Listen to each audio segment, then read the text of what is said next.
Hello, here's a spell. Today we are doing something a little different. I'm combining parts 1 and 2 of What If Midoriya had dimensional magic, or as I'm renaming it, What If Deku had dimensional magic. It is a crossover with Black Clover. If you listen to part 1, you can either go to the timestamp or go to the YouTube chapter section that should be on the bar. I wanted to try this out, and go to part 2. If not, just watch the whole video through. The second half, I'm trying something a little different. Someone had suggested if you are starting out what ifs, it's probably better to get out more content. So it's less edited, so you get more of a raw product. But I should be able to get them out much faster than normal. And with that being said, please like, share, and subscribe. It does help with the YouTube algorithm, views, all that, and that'll help me know if you want to see more. And on to the what if.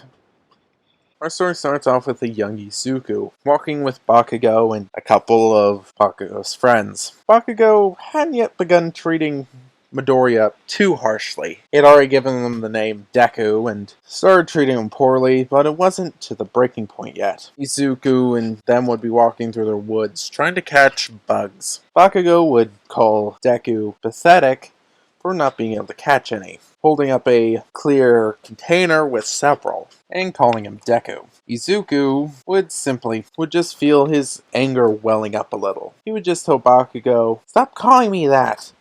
I don't want to play with you anymore." And he would storm off, Bakugo being surprised at the outburst. Bakugo would mildly think of the consequences of his actions, but he would go back to collecting bugs, as his lackeys praised him for how many he caught, as they continued their waltz through the forest. Well, Izuku would begin walking through the forest. He intended on going home, but he had made a mistake while walking. He'd wound up walking in the wrong direction and got lost. At that point, he began to cry, being a 6-year-old child, just realizing that he had no idea where he was going. He had started to wish he had just stuck with Bakugo and his friends. A few hours would pass with Izuku, not remembering the proper instructions when you're lost, would begin trying to retrace his steps, just getting more lost. The sun was starting to go down, and Izuku would begin crying again, realizing that he was gonna have to spend the night, and he had no way to maneuver in the dark. No flashlights, no nothing. At this, he would begin to cry again, feeling scared and not safe. His mother had watched a scary movie. She had thought he had gone to sleep on the couch, but he had remembered enough of it to remember it was scary and it was in the dark. He wound up just finding a tree to hide behind and started crying. He had imagined things in the forest looking at him. This just served to freak him out more. He wanted to go somewhere else, anywhere else, with light or anything, as a rift would begin to form. Izuku would simply look up to see this. It looked a little lighter there. He was questioning what it was, until he heard a bark not too far away. He would be scared, thinking that wild dogs were after him, or some other monster he had thought of, being a 6-year-old child, as he would go through, thinking it could be safe. When he did, he would find himself in a different place. It was a full moon and it was bright, unlike where he came from, where the moon was simply a sliver. He would look around and realize he was still in a dark forest. He could still hear barking in the distance, but he then heard cooing. He looked up to see it was an owl, just looking at him. The owl would fly off, and Izuku would simply start to get concerned. He thought maybe he should go back through, but when he looked back, the portal was closed. He couldn't get back. At this, he would begin to cry. He would walk a little ways to find an interesting structure. He thought it was rock. It was hard and rough, but he found he could go inside of it and it was quite open. He would wind up sleeping under the structure. He wound up crying himself to sleep underneath the structure. When he woke to birds chirping. It would only take him a second to remember where he was. His body was damp with dew. As he looked around to see it was a white-ish structure. He saw light coming from outside of it and he would walk out. After that, he would decide that he has to try to find help. Start walking and notice that there was smoke in the distance. And he had remembered seeing in a movie that smoke meant people. But he would determine that he had to think more before he acted, remarking that he could use the structure he was in now. It looked big enough. He could use that as the point of origin, and he could use that to tell where he was going. He'd remember seeing this in one of a children's programming thing, that you should try to use a defining structure or something else like that to tell where you were when you're out exploring. This was a lesson he had neglected when they're in the woods, when there were no defining things outside of trees. So he would determine this and walk towards the smoke. He would quickly see it was a village. As he would look back to the structure, so he took note of where he was. Then he would notice it was a skull with horns and 3 eyes. He would be shocked that he had spent the night in a giant skull. But this would be little concern considering he was still freaking out about being in a completely new place. He would wind up going to the village after that. He decided after he got to the village, he should probably ask about the giant skull. But when he got to the village, no one seemed to understand him, which just made him start feeling that he had made a horrible mistake, as he just started crying for his mommy. Remember, he is 6 years old, as 2 boys would approach him, one with white hair and one with black. They would ask him if he was okay in their own language. Izuku would simply respond in confusion. He couldn't understand what they were saying. As the black-haired boy, which the other one called Yuno, would go get someone while the white-haired boy kept an eye on him. They would wind up going to get Sister Lily, who would wind up taking Izuku to the Elder. The Elder, after trying to talk to Izuku and realizing that he wasn't speaking the same language, would get a little pendant for him. They would put it over Izuku's head, and Izuku could tell what they were saying, or at least understand the meaning. The old man would be happy that this worked. He had picked up the pendant in his younger days, when he wandered more before settling down. This pendant had the power to translate the meaning of what different people said. He had found it to not be that useful since the common language of the Clover Kingdom and the surrounding countries were about the same, with little difference. But he never got rid of it. After that, they would just ask Izuku where he was from. Izuku would just say wherever town or district of a city he's from, and that he had a mother. They would not know where this was, and they would tell him that he's currently in Hage Village, in the Forsaken Realm of the Clover Kingdom. Izuku, not being taught geography until later, he is only about 6 here, would just assume he managed to teleport himself to some other country. He knew he didn't live in the Clover Kingdom, or at least he was pretty sure it was a place called Japan. They would just not know what this meant, as the translation would not translate it since it was a name.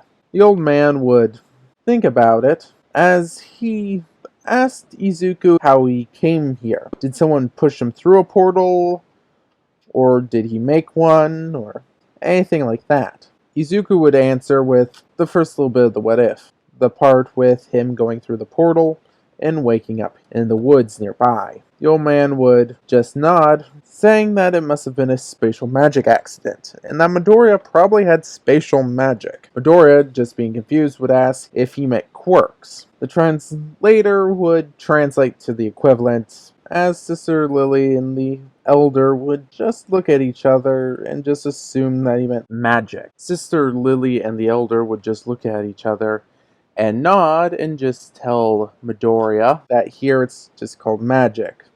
He would realize later that there was very distinct differences, but not at the moment. So Izuku would just realize that if he wanted to go home, he just had to activate his quirk. As he just held out his hand, hoping that a portal would appear, wanting it to happen. Nothing would happen. As the old man asked Sister Lily if Asa could spend a few nights at the orphanage until either someone came looking for him or until he activated his spatial magic again to get home. Sister Lily would nod as they would go outside to find the boys who would now be introduced to Izuku, Asta and Yuno. Asta would be the first one to hold out his hand and say that he hopes they'll be good friends. Izuku would meet with the father of the church, and he would wind up getting situated for the night. It would take him a full 2 weeks to figure out how to reactivate his magic, which, yes, it is basically magic. His quirk allows him to have magic, which is dimensional magic. As he's finally able to activate it, and says goodbye to everyone. They say visit soon, which he will be able to do. As Izuku went through the portal and managed to find his way home. His mother had been worried sick for the last 2 weeks. The police had been called and everything. Pro heroes had even gone out looking for him. She would quickly call the police and say that he had come home and took him to the doctor. Worried sick, she would just ask the doctor if he was okay, and the doctor would actually be surprised. He had done just fine. He had eaten just fine, and when they asked him what happened, he simply told them that he awakened his quirk. It allowed him to travel to places, and he accidentally traveled to a place called Hage Village. They would have no way to find Hage Village, as they just assumed the boy was mispronouncing it. They wouldn't press it too much further, since it was obvious that the people in the village hadn't harmed Izuku in any way, and had actually helped him figure out how to get back. So, with that being said, they wouldn't really push the issue. Bakugo would actually apologize, changing the relationship from canon. He would still be mean to Izuku, but he wouldn't be nearly as bad of a bully, since he had felt responsible for his disappearance. And Izuku had awakened his quirk, as they would just say that it was some sort of dimensional ability. And they would just leave it at that. Izuku would consider himself to have a spatial quirk, as over time he would actually go back and forth between the worlds.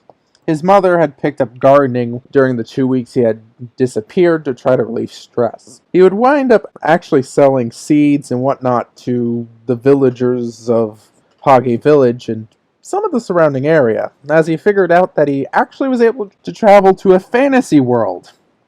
Yeah, he was 7 when he made that realization, and he would begin to sell seeds and whatnot to the villagers. He would first attempt to give them to them as gifts, but they would wind up paying him back. He wound up making a small business by selling spices and different plants and whatnot. Not going to interfere with the what if too much, but it would actually mean that Hage Village and the surrounding village wouldn't just have to survive off pot potatoes. They would have sweet potatoes, tomatoes, different peppers, so on and so forth, which ironically meant that they were actually doing a lot better financially, since they had the ability to sell other goods besides pot potatoes. And they had some plants that not even the royal capital had, which would encourage trade. Just a little thing I thought of, not a big thing to the what if. And his friendship with Asta and Yuno would grow even more, to the point where they were genuinely friends, acting as a trio of brothers, more so than just basic friends. He would also wind up learning the language of the Clover Kingdom, not needing the pendant to tell what they were saying. Now, a quick break from the what if. I have started a what if anime subreddit. This is a place for people who like what ifs or fan fictions in general to come together. You can post what ifs, what if videos, even memes, Currently, I'm the only member, and I would love to have more people join and share their own content. And now, part 2. Alright, so we start off the story with a time skip to when Midoriya was 13. He was walking down an alley when he felt something like a little yell in the back of his head. He turned around, seeing a black portal and a man with a suit and a odd helmet with no eye holes walk out. Midoriya asked if he could help him with anything, and the man said yes. I would like your quirk. Midoriya got in a fighting stance and reached for something as he summoned a knife. As Midoriya got ready for a fight, but before he knew it, the man had shot forward faster than Midoriya could perceive and grab his head. The next thing Midoriya remembered was pain, but when he woke up, he realized he had been out for about an hour, and he had tried using his quirk. It worked. It felt a little different though, but it worked. I'm pretty sure I said this before, but I'll just reiterate. His quirk is the ability to absorb mana. He actually still has that ability, in a sense, since he already has mana in his body. So he can just use magic like the people of the Clover Kingdom. Dimensional magic. As we then go forward to when he was 14, as the teacher had thrown up the papers, saying that he knew they would all try for the hero course.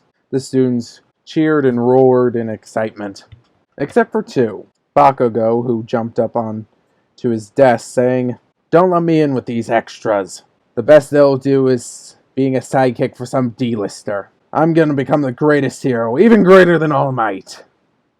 As the rest of the class booed, Midoriya, who was looking out the window, would look over at this, thinking that, not that personality. As the teacher then said, "Midoriya, aren't you intending to go to UA? Just like young Bakugo here." As Bakugo glared at Midoriya, just said, "Yeah." As Bakugo went to explode Izuku's desk as a sign of dominance, but Izuku, before that happened, would just say dimensional storage magic on the things on his desk. When Bakugo exploded, there would be no schoolwork or any of that on his desk. And Bakugo would just say, "Are you trying to show me up, Deku?" As Midoriya would just say, "No, I'm trying to become a hero. And maybe one thing is not to try to explode school property." As Bakugo glared at him, the teacher at that point would say, "Enough. Bakugo, you know quirks aren't allowed in school. Take a seat or you'll be going to the principal's office." As Bakugo huffed and went back, Izuku would have all the stuff on his desk appear in a small purple light before taking a seat. The class would end and Bakugo wouldn't confront Izuku like in canon, but just let him be. But a difference from canon would be one of Bakugo's lackeys asking Bakugo why Izuku's always in a rush to get out of school. Bakugo, not knowing that answer, would say, "Yeah, good question. Want to follow him?" The lackeys would just go along with it, as they would follow Midoriya, which would be leaving class sooner than in canon. When he got to an overpass with a train bridge over it, Midoriya would just reach out with his hand and go in. Bakugo and them watching from the sidelines would see a light indicating Midoriya use his quirk. When they ran forward, they didn't see him. They thought they saw some glowing lettering when he went through, but they weren't sure. Bakugo would just say, "It must have been one of you idiots who made so much noise he caught on." As the 2 others just kind of shrugged. They had only wasted a few minutes, and they just asked Bakugo, "Hey, do you want to go to that shopping district? I heard they put in a new arcade." As Bakugo said, "Yeah, I feel like I should be able to blow some steam at that Mortal Kombat game." As they walked off. You see, Midoriya had been studying enchanting. He had bought a few books on it, and had learned how to enchant solid portal locations. That way he could travel through them. And he appeared right outside of Hage Village. And Asta would be excited. They had talked Midoriya into bringing him to his world. Midoriya had told them so much about heroes and villains that the two were actually really excited. Asta even said, "Hey, you think we'll be able to see your All Might, the Hero King?" As Yuno just looked at him and said, "Asta, it's a number one hero." As Asta caught himself, Izuku would actually chuckle at this.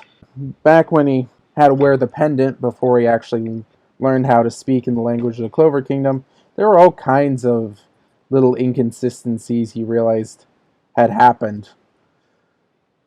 Asta, for a long time, thought the number one hero was like the Wizard King in an official position. It took him a while to explain to him that it was more of an honorary title that could go away from year to year, but All Might had held it for the last 10? Midoriya just kinda was surprised he didn't know that answer, as he just shrugged and said he'll have to take a look at that later. As Yuno mentioned that there was someone that was actually asking around about him a few days ago. As Midoriya said, was it someone looking to buy some seeds or something? Yuno would nod no. He said he had heard there was someone with an odd magic in town. We told him you were out, and then he mentioned he might come back later to see you. Midoriya would just shrug and say that, yeah, maybe when he gets back. He's going to be busy getting ready for UA in the next few months, so he doesn't know if he'll be able to regularly come back. As Asta just said, "Alright, are we ready to go?" As Midoriya nodded. He would reach forward and prepare to open up the portal back.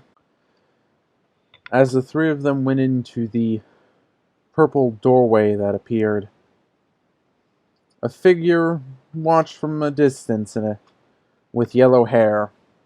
He smiled and said, "Well, that's something. I wonder if that's..." As a white image appeared next to him. "My lord, get back here and do your paperwork. I already have 32 new reports in." The yellow-haired man just said, "Marks, just calm down. I'll be there in a minute. Sir, you and I both know if I do not pester you, you will not get it done for a week. And more paperwork will pile up. And I'm not good enough to forge your signature every single time." The yellow-haired man sighed. You would have to investigate this kid later. Work called. And Marks wasn't going to give up until he got back. He would get on a broom and fly towards the capital. Going back to the main group, they arrived in the alley. Baku and his cronies had left. And also just remarked that it was different than he expected. Midoriya would chuckle and just tell him that they were under a bridge. They'll be seeing more of their world soon. As a manhole exploded a few feet from him.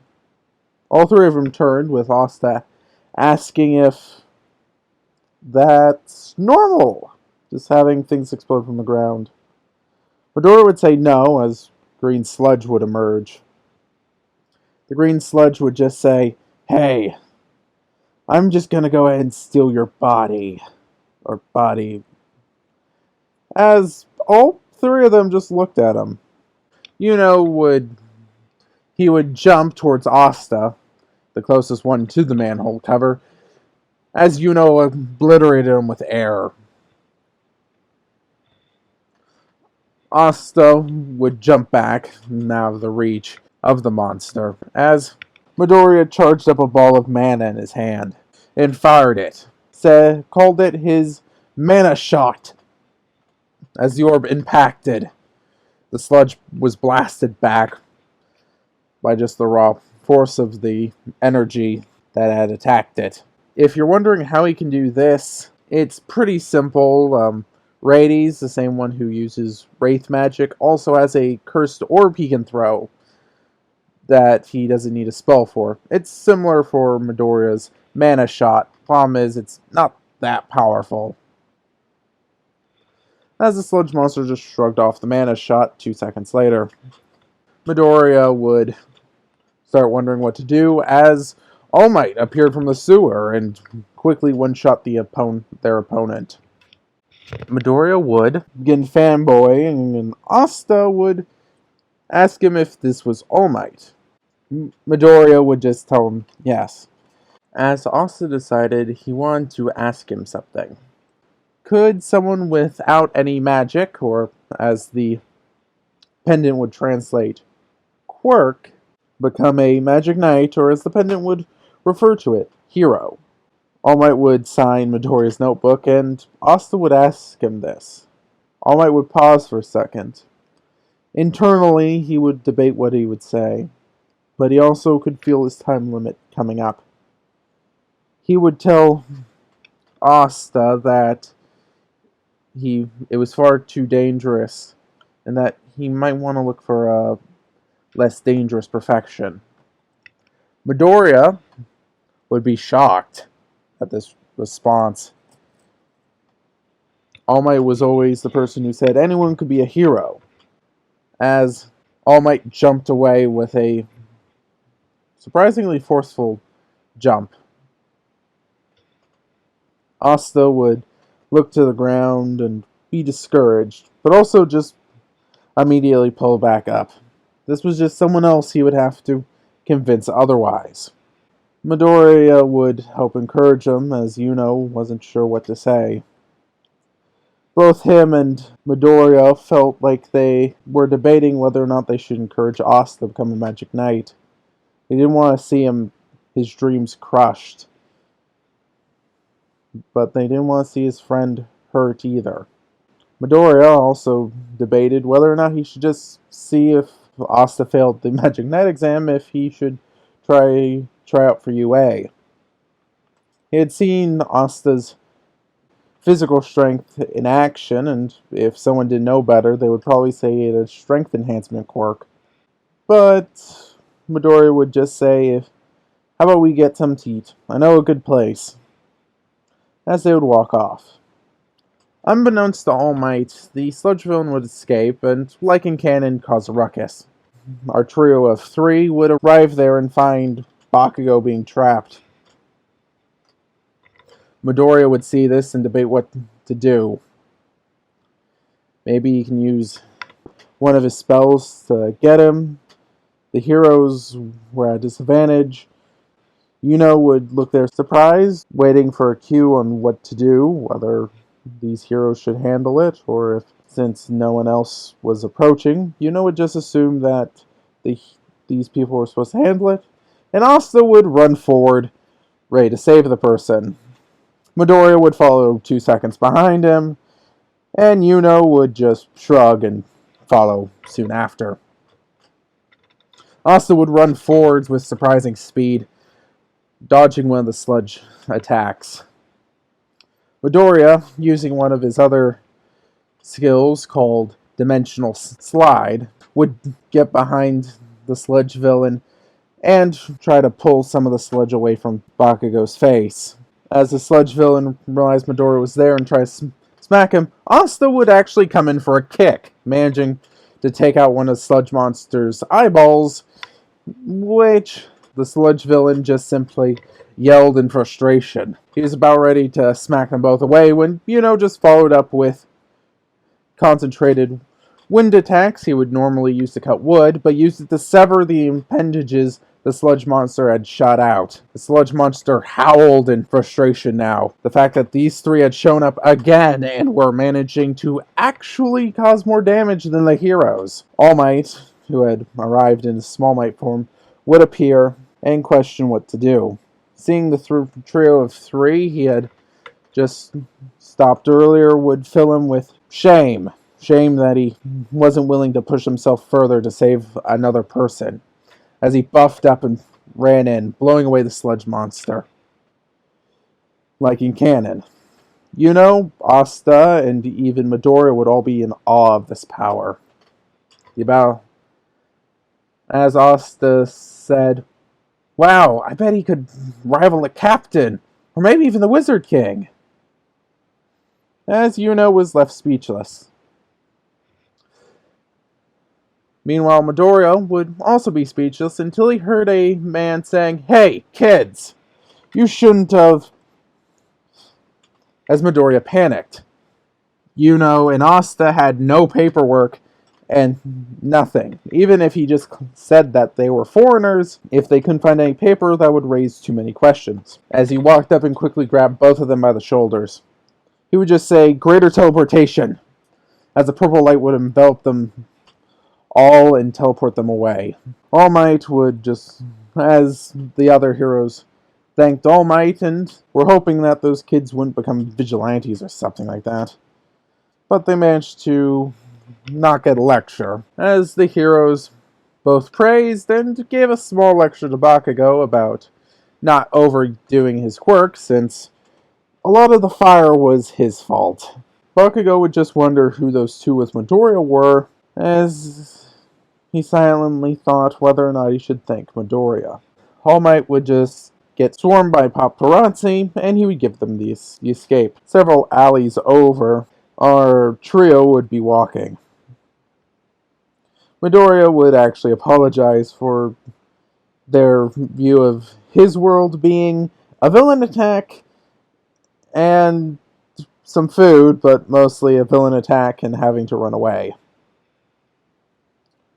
Asa and Yuno would just say it was fine. The food was actually pretty good. As All Might would appear, as he would pop into his Small Might form.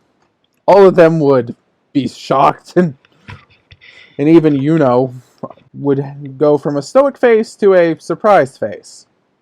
As All Might just coughed and just said that, then just give a similar explanation to Canon, not mentioning One for All or any of that, and just tell him that it was a fight, and that say that he had the ability to buff up into his hero form, but that most of the time he looked like the form before them. They would be shocked and that, but All Might would have something else to say. Something to Asta. He would tell him that he was sorry for what he said before, and that anyone could become a hero. Asta, just having a huge smile on his face, with someone encouraging him, would just say yes. As All Might would actually throw out a suggestion that they could help strength train by working at Dagobah Beach to help clean it up. He would not decide to make any of them his successor yet, and decided to see if they would go to UA or any of that. As we bring this part to an end.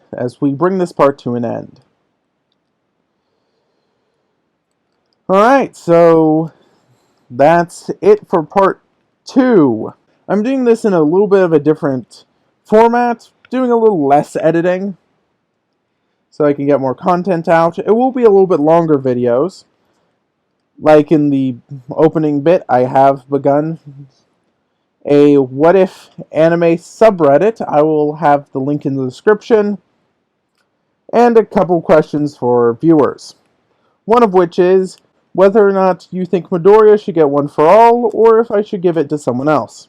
And if so, who? I really haven't thought of any good candidates, and so yeah, if you wouldn't mind telling me in the description, please like and share this video. I have thought a good bit of cool stuff for this What If, so I would appreciate if this one got quite a few more views. And with that being said, I hope to see you around the channel. This is the Spellry, signing off.